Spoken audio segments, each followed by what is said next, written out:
Hi everyone, my name is Atul Minhas and I welcome you all once again to my YouTube channel AM Vines. तो आज का जो ये मेरा topic होने वाला है, ये in fact this will be a series of videos जिसमें हम सेल्स मार्केटिंग वगैरह के बारे में समझेंगे. इनफैक्ट अगर आप कोई छोटा मोटा बिजनेस शुरू करना चाहते हो लोकल लेवल पे, उससे रिलेटेड हम ये वीडियोस बनाएंगे. सबसे पहले हम उनके थ्योरेटिकल नॉलेज लेंगे, फिर उसको प्रैक्टिकली करके देखेंगे. मैं जैसे कि recently I am residing at Pathankot in Punjab district Pathankot. यहाँ मैं जो हम ये वीडियो सारे बनाएंगे उसके बेस पे हम एक कोशिश करेंगे छोटा सा बिजनेस शुरू करने की. मैं स्टार्टअप की बात नहीं कर रहा, मैं कह रहा हूँ कि will start a small scale business जिसमें जो बोलते हैं ना जीरो इन्वेस्टमेंट. वैसे तो कोई there is nothing called zero investment, क्योंकि कुछ ना कुछ इन्वेस्ट तो हमें करना ही पड़ता है, चाहे 10,000 20,000 रुपये करने पड़े, अपना टाइम करना पड़े, बट कुछ ना कुछ इन्वेस्ट करना पड़ता है. तो हम थोड़ी इन्वेस्टमेंट से अपना एक बिजनेस सेटअप करने की कोशिश करेंगे. सबसे पहले हम मार्केटिंग और सेल्स के जो भी कंसेप्ट हमें इसमें चाहिए होंगे उनको पढ़ेंगे, उसके बाद उनका एग्जाम्पल्स देखेंगे, फिर उसको प्रैक्टिकली करने की कोशिश करेंगे. And will see that at the end of the day हम सक्सेसफुल होते हैं या नहीं होते, और नहीं होते देन हमें पता चल जाएगी कि क्या कमियां हैं. Will improve them and simultaneously work on that और एक सक्सेसफुल बिजनेस बनाने की कोशिश करेंगे. So not wasting much of the time, चलो ये पहला वीडियो है. Let's start with basics of marketing. So सबसे पहले एक ही चीज़ आती है कि सेल्स और मार्केटिंग में क्या फ़र्क है, क्या दोनों सेम है, अगर डिफरेंट है तो क्या डिफरेंस है उनमें. सो सबसे पहले हम चलते हैं सेल्स पे.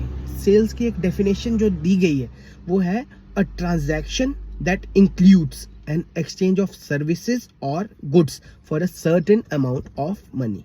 एक ट्रांजैक्शन है विच इंक्लूड्स एक्सचेंज. हम क्या एक्सचेंज करते हैं, either we can exchange services और गुड्स. सर्विसेज होती है जैसे कि हमें बैंकिंग प्रोवाइड करते हैं, बैंक वाले प्रोवाइड करते हैं बैंकिंग सर्विसेज. जो हमारे हॉस्पिटल्स होते हैं वो भी हमें एक सर्विस प्रोवाइड करते हैं. और गुड्स तो हो गया जो भी, जैसे मोबाइल बेच दिया, कोई फ्रूट्स बेच दिए, वो गुड्स हो गए. तो हमारा सेल्स जो होती है उसमें सिंपल कंसेप्ट है, हम एक ट्रांजैक्शन करते हैं लोगों के साथ जिसमें हम ये गुड्स या सर्विस उनको प्रोवाइड कराते हैं और एक्सचेंज में हम उनसे पैसा लेते हैं. तो आप बोलोगे कि मार्केटिंग में तो यही चीज़ है, बट मार्केटिंग जो है वो एंटायरली डिफरेंट है. मार्केटिंग जो फिलिप कॉटलर हमारे जो मार्केटिंग गुरु माने जाते हैं, उनकी डेफिनेशन है the science and art of exploring, creating and delivering value to satisfy the needs of a target market at a profit. इसमें साइंस और आर्ट्स भी लगते हैं. सेल्स में तो सिंपल है ना कि कोई भी बंदा आया, उसको हमने कुछ प्रोडक्ट दिए, वो गया, उसको सपोज करो कि आपने क्या किया. इसका एग्जांपल देख लेते हैं. मेरे घर में जो है मेला लगता है हर साल, 3 दिन चलता है. तो लोग क्या करते हैं, वो करते हैं कि सपोज करो 100 आइटम्स ली, 10 रुपये के हिसाब से 1000 रुपये इन्वेस्ट किए. उनका काम है कि 3 दिन में मेरे को ये 100 आइटम्स 30 रुपये में बेचनी है और 3000 रुपये बनाने हैं, 2000 का प्रॉफिट बनाना है. नो मैटर कि वो प्रोडक्ट अच्छा है बुरा है, वो एक कस्टमर जिसको वो 100 आइटम्स बेच रहे हैं वो दोबारा वहाँ दुकान पे लेने आता है या नहीं लेने आता है, उनको कोई मतलब नहीं है. उन्हें अपने 200 रुपये के प्रॉफिट से मतलब है पर यूनिट, और उन्हें अपने पूरे गुड्स बेचने से मतलब है 3 दिन में. उनके पास टाइम स्ट्रेन है, उन्हें 3 दिन में 100 गुड्स बेचने हैं, 30 रुपये के हिसाब से पर गुड बेचना है, अपना प्रॉफिट बनाना है और घर जाना है. बट मार्केटिंग जो है वो है आर्ट. उसमें आपको सबसे पहले एक्सप्लोर करना पड़ेगा कि आपको अपनी शॉप कहाँ खोलनी है, कैसे कस्टमर्स को टारगेट करना है. आपको क्रिएट करनी पड़ती है कई बार उस चीज़ की ज़रूरत जो होता है ना, नीड्स एंड वांट्स.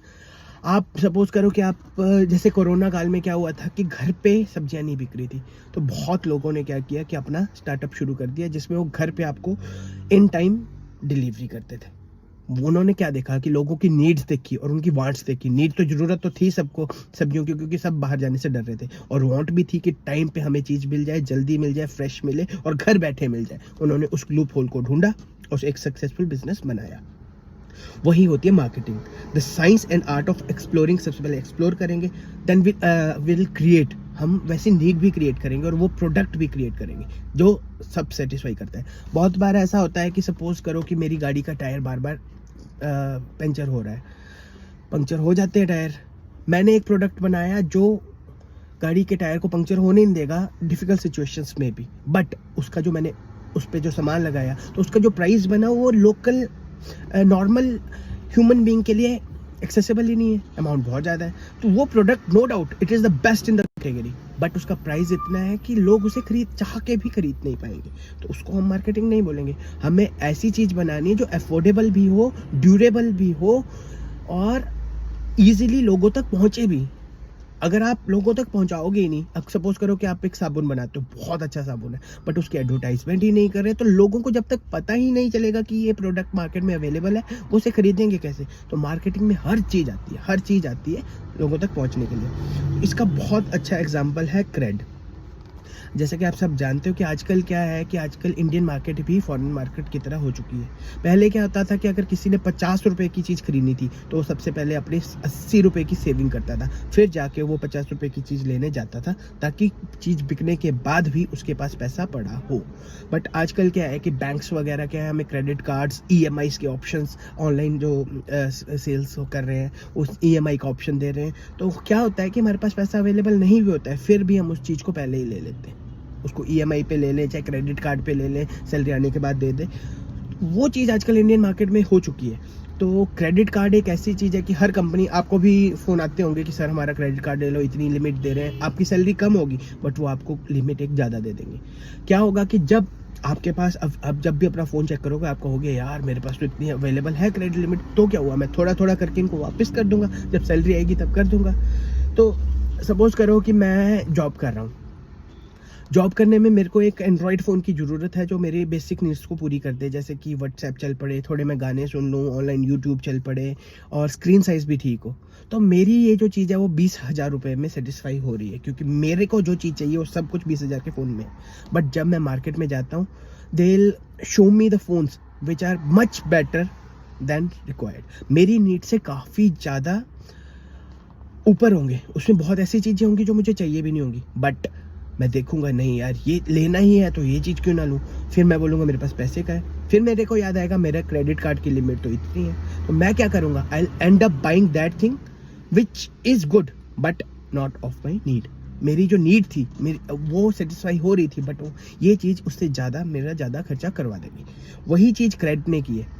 क्रेड जो है वो एक फिनटेक कंपनी है जो क्या करती है कि आपके सारे क्रेडिट कार्ड्स को कंपाइल करके एक जगह पे आपको शो कर देती है। क्योंकि होता यही है कि मेरे पास भी 3-4 क्रेडिट कार्ड्स पड़े हैं, सबके पास होते हैं। अगर नहीं भी होते तो सब जिसके पास होते हैं वो क्या करता है, वो बहुत बार भूल जाता है, क्योंकि उसका जो एक सर्कल होता है वो डिफरेंट होता है। 45 डेज़ का टाइम मिलता है, आज आप करोगे उसका बिल पता नहीं कब जनरेट होगा, उसकी EMI पता नहीं कब जाएगी। एक हो तो थोड़ा ईजी होता है, बट ज़्यादा हो तो बहुत बार पता नहीं चलता। तो क्रेडिट क्या करता है, आपके सारे बिल्स को एक जगह इकट्ठा करके आपको शो कर देता है, ताकि आपके माइंड में रहे कि मेरे को इतनी पेमेंट करनी है, उतनी करनी है, तो आपको भी इजी रहेगा। और फिर क्या होता है, क्रेडिट क्या करता है कि आपको कहता है कि हमारे थ्रू आप पे करो और हम आपको रिवार्ड पॉइंट्स देंगे।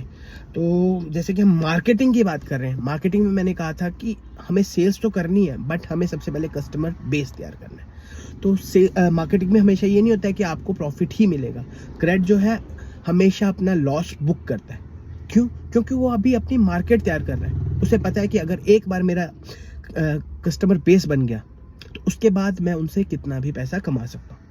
वैसा ही है भारत पे ने क्या किया, पहले क्या होता था कि आप कभी भी QR कोड स्कैन करते थे तो पेटीएम है तो सिर्फ पेटीएम का QR चलता था। दूसरा कोई था जैसे गूगल पे, तो आपको सिर्फ गूगल पे में ही करना पड़ता था। फ़ोन पे हो गया, बट इन्होंने क्या किया, एक सेंट्रलाइज्ड QR बना दिया कि आप किसी से भी पेमेंट कर सकते हो, किसी भी ऐप से इस पे पेमेंट कर सकते हो। अब क्या हुआ कि लोगों को भी कन्वीनियंस हो गया और दुकानदारों को भी कन्वीनियंट हो गया। बहुत बार उनकी सेल्स नहीं हो पाती थी कि उनके पास QR कोड किसी और का होता था और कस्टमर के पास कुछ और होता था, तो वो खरीदते हुए भी रह जाता था। तो इन्होंने क्या किया कि एक QR कोड बना दिया और सारे दुकान वालों को भेज दिया। प्लस इन्होंने क्या किया कि जो आपको फीस लगती थी दुकानदारों को 2% या समथिंग जो भी था, वो फ्री ऑफ कॉस्ट कर दिया।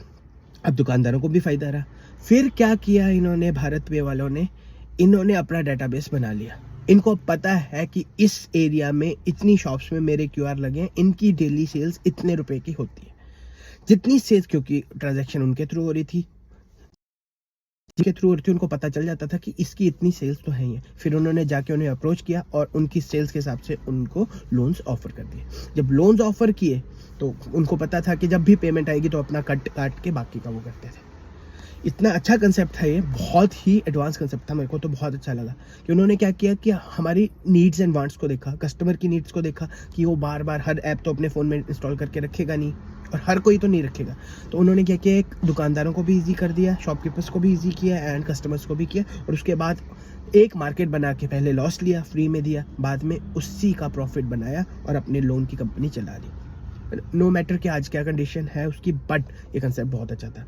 तो सेल्स और मार्केटिंग का डिफरेंस तो आपको समझ आ ही गया होगा। सेल्स का मतलब ये है कि मैंने 100 चीज़ें खरीदी, उनको बेचना है प्रॉफिट पे, नो मैटर रिपीट कस्टमर होता है कि नहीं। बट मार्केटिंग में चाहे 100 रुपये की चीज़ 200 में बेचनी पड़े, 500 में बेचनी पड़े, but I have to make sure कि एक एक जो बिकी हुई है वो आगे जाके और कस्टमर्स लाए और फ्यूचर में मैं एक सक्सेसफुल बिजनेस शुरू कर सकूँ। So this was the basics. जो नेक्स्ट पार्ट है, मैं कोशिश करूँगा कि वीकली एक वीडियो अपलोड करूँ और उसके साथ हम प्रैक्टिकली फिर आगे जाएंगे। Stay tuned and please do subscribe to my channel और शेयर भी करें इसे, ताकि ज़्यादा से ज़्यादा लोग जो भी चाहते हैं वो मेरे थ्रू कोशिश करके देखें और अपने भी आइडियाज़ हमारे साथ शेयर करें, ताकि हम मिल के एक सक्सेसफुल बिजनेस शुरू कर सकें। Thank you, bye bye.